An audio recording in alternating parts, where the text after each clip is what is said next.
Again, as I mentioned at the top of the show, had a brilliant idea walking the dog. I decided, why not have a war room? Put the hat on, step into the war room, sit in the hot seat, and make these crucial decisions that we'll see on the 29th, this Thursday, the NFL draft, where some teams are made into championship contenders and some teams are on the road to being pretenders. We will find all of that out. And now we will start. And Jimmy, you were here a couple of weeks ago when I sang the March Madness song, and I sang it because obviously I don't want CBS to sue us for everything we were worth. But now I have that NFL Films, you know, that classic one. Dun, dun, dun, dun, dun, dun, dun, dun, dun, dun, dun, dun, dun, dun, dun. Now that's in my head. And of course, I'm singing it because I don't want NFL Films to sue us for everything we're worth. But that's the kind of just the grit, the atmosphere that's in that war room. So let's get started, shall we? And just so everyone knows, for order's sake, I will go first. Alex, our producer, will go second. Ryan will go third. Jimmy will go fourth. I will go fifth. Alex sixth. Ryan seventh. And Jimmy will have the eighth pick. So I am on the clock with the first overall pick in the 2021 NFL Draft. I am the Jacksonville Jaguars.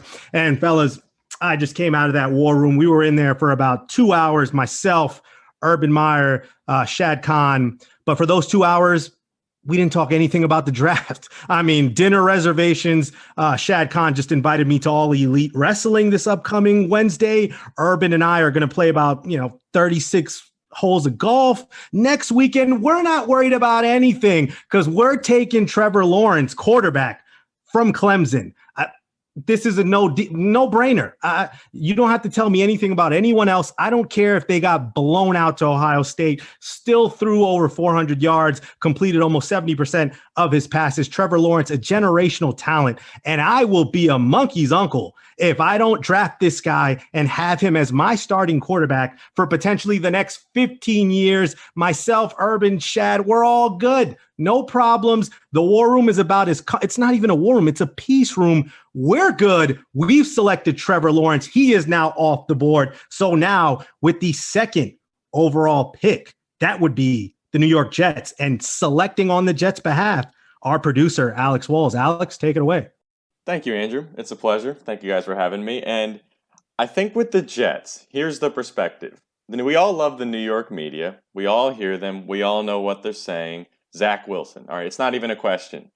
I think it is a question, though, because I'm about to throw it out there, guys. I'm taking Justin Fields. And the reason why I say that is if we're looking at the Jets, I don't really want a guy that's a boomer bust. And that's really what I think you're getting with Zach Wilson. His ceiling, I'll say, is higher. I think he's got the arm. I think he's got the talent. And he's proved a lot in the way that he improved at BYU over the years. That being said, I don't think the Jets can afford another failure. And I think he's got the potential to fail in the league. And I don't think the Jets can let that happen.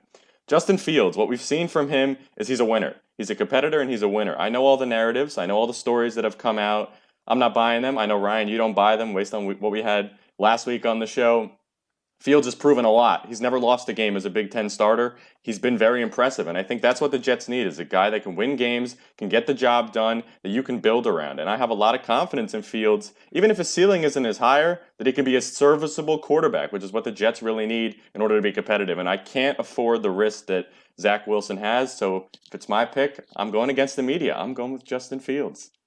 How about that? The New York Jets giving everybody their first surprise. Jimmy Sullivan almost passed out there on his couch. So if that's the case, Trevor Lawrence and Justin Fields both off the board. Now the San Francisco 49ers find themselves in a very precarious situation and now picking on their behalf with that third pick. Ryan, go ahead. What are the Niners going to do? Listen, Alex just broke my draft board. He just shattered it. That's what I'm here for. That's what I'm here for. Shambles. Completely in shambles. So if I'm the Niners, I know there's a lot of talk about Mac Jones right now. I'm not buying it. Maybe they do pick Mac Jones, but right now I'm in that draft room. That's not where we're going to go. We're throwing a parade because we can't believe that Zach Wilson just fell to 3. So we're going to grab him right now. The best thrower in this draft class and huge arm. He's gutsy. He's great outside the pocket. I think it works well in that Shanahan system.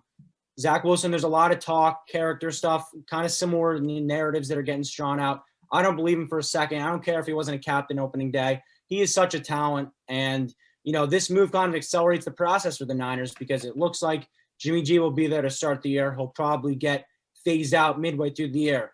But I think Zach Wilson's going to be ready from day one. Obviously, he's raw. He's very toolsy, though. He has the potential. But I would throw him out there in the fire day one. Zach Wilson, my pick, number 3 to the San Francisco 49ers. How about that? Kyle Shanahan gets his guy. Zach Wilson drops to 3. Now we have Trevor Lawrence, Justin Fields, and Zach Wilson off the board. Now it comes to this very important 4th pick. The Atlanta Falcons hold this draft now moving forward in their hands, and picking for them, Jimmy Sullivan. Jimmy, where's ATL going? First of all, let me just say, as a Jets fan, I absolutely hate the way this is going. That being said, I've been thinking about it until literally this moment. This is where the draft starts. I said this before. I said it again. So this could potentially be the most dangerous 60 seconds of my career at this moment right now. I was torn between taking the quarterback or Kyle Pitts. Kyle Pitts is a generational talent at wide receiver. And I thought about it long and hard through this entire show.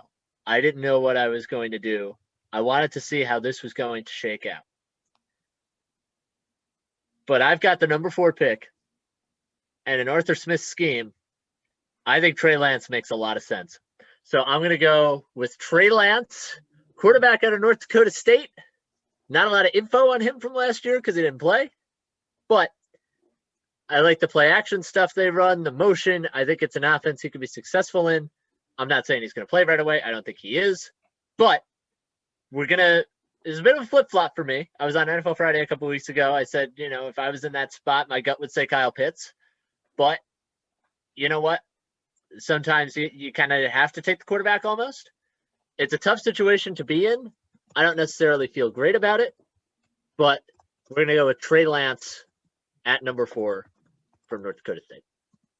4 picks are in. 4 quarterbacks are off the board. Not the order that we had anticipated, but Trey Lance going to Atlanta at 4.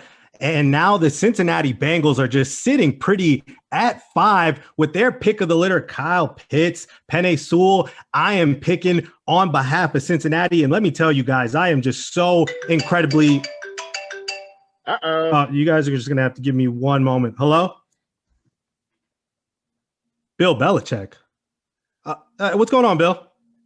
Oh, nothing. Are you seeing how this draft is playing out, my friend? Oh, God, Trey Lance going to 4. I get Kyle Pitts or Penei Sewell, whatever I want.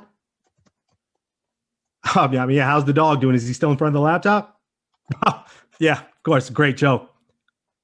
The number 5th pick. Oh, who are you looking at? Oh, that kid Mac Jones, at Alabama. Desperately need him, you say?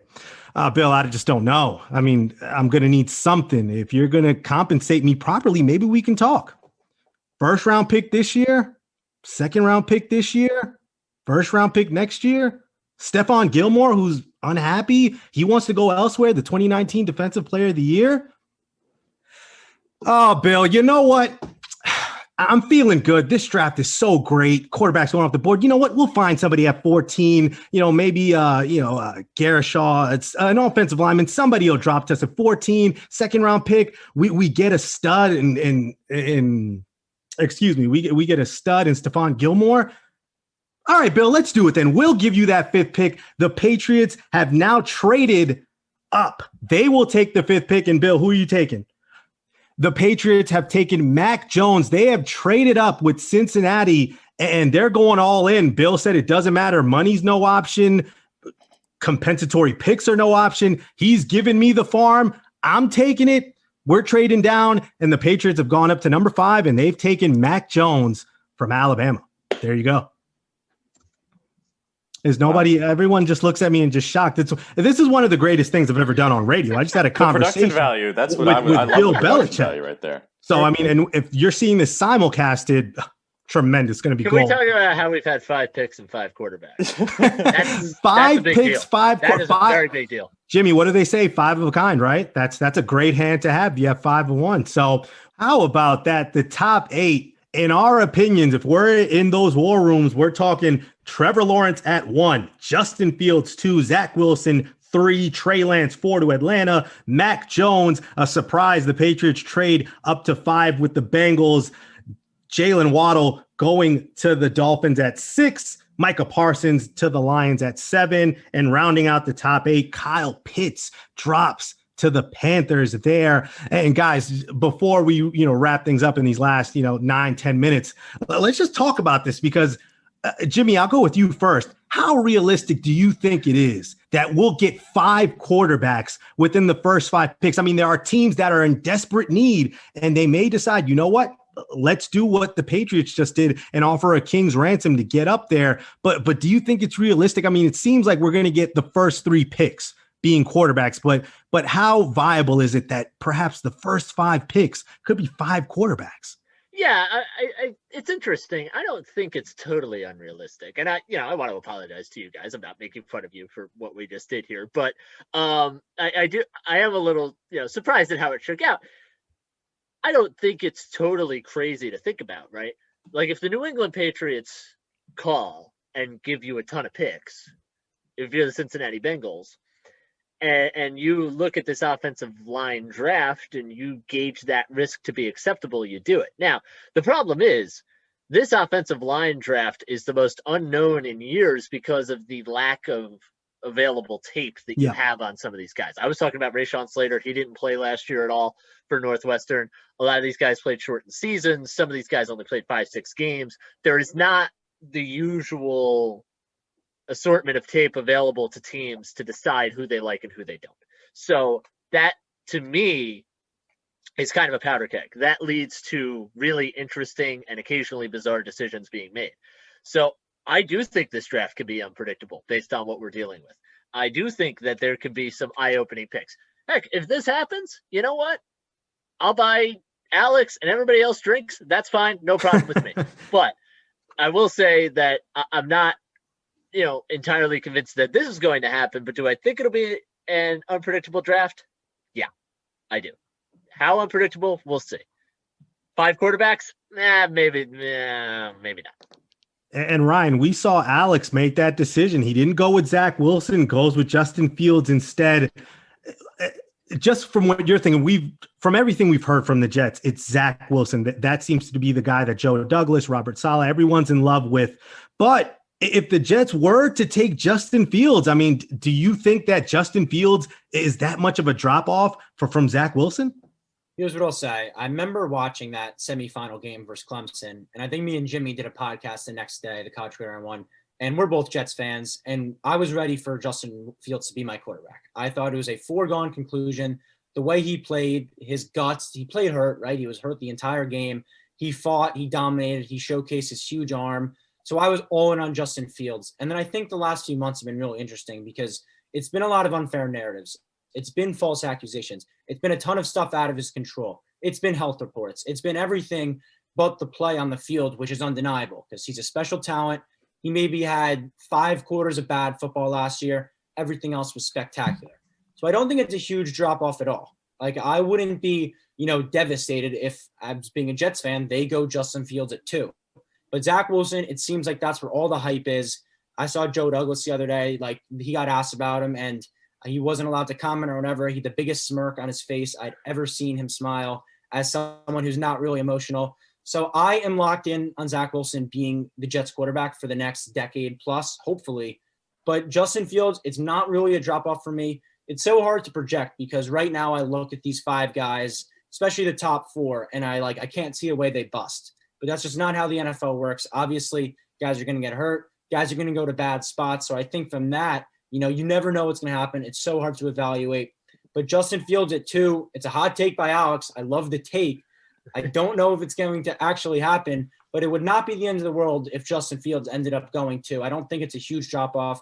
I just think Zach Wilson offers just a little more upside with that arm and his throwing ability. Yeah, so let me say a couple things on my end before Andrew, because I think here's the thing. Let's be honest with ourselves. Zach Wilson's going to be a New York Jet. Let's not kid ourselves. I mean, he's already called former Jets quarterbacks, be it Mark Sanchez or Josh McCown. He knows he's going to be a Jet. We all know he's going to be a Jet. But we're not predicting the draft. We're saying what we think they should do. And I think for me, the arm is an interesting conversation because is Fields' arm really a big drop off from Wilson's? I don't think so. I think he's got the talent, and I think he's proven he can win. So it's an interesting conversation. I am with you, Ryan. I think they're both going to be talented quarterbacks. I think they're both going to be very successful in the league. It's really just a matter of taste and about where they're going to end up.